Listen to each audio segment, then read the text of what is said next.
Hello guys, last June Oukitel unveiled the rugged smartphone WP19 and now the brand will launch the Pro model on the 12th of this month. The Oukitel WP19 Pro, powered by the Helio G99 processor, will feature 12GB RAM, upgradable to 24GB RAM and 256GB of onboard storage, expandable by up to 2TB with memory card.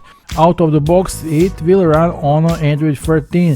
The WP19 Pro will sport a 6.8-inch FullHD Plus LCD screen with Corning Gorilla Glass protection and 120Hz refresh rate, upgrade over the WP19's 90Hz refresh rate. The battery capacity has also increased by 1000 mAh, meaning the WP19 Pro will pack a massive 22,000 mAh battery. The charging speed remains the same at 33 watts. Featuring 4 cameras, 64MP primary from Samsung, 20MP night vision from Sony lens, 2MP macro and 60MP selfie.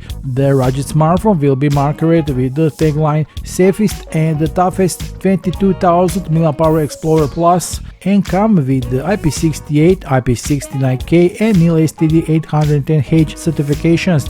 Be sure to visit the sales links below this video and pre-order your new Oukitel WP19 today. But that's not all. In a few days, this very WP19 Pro will be coming to us for a video review. We will have it in our hands, review coming soon, so stay tuned.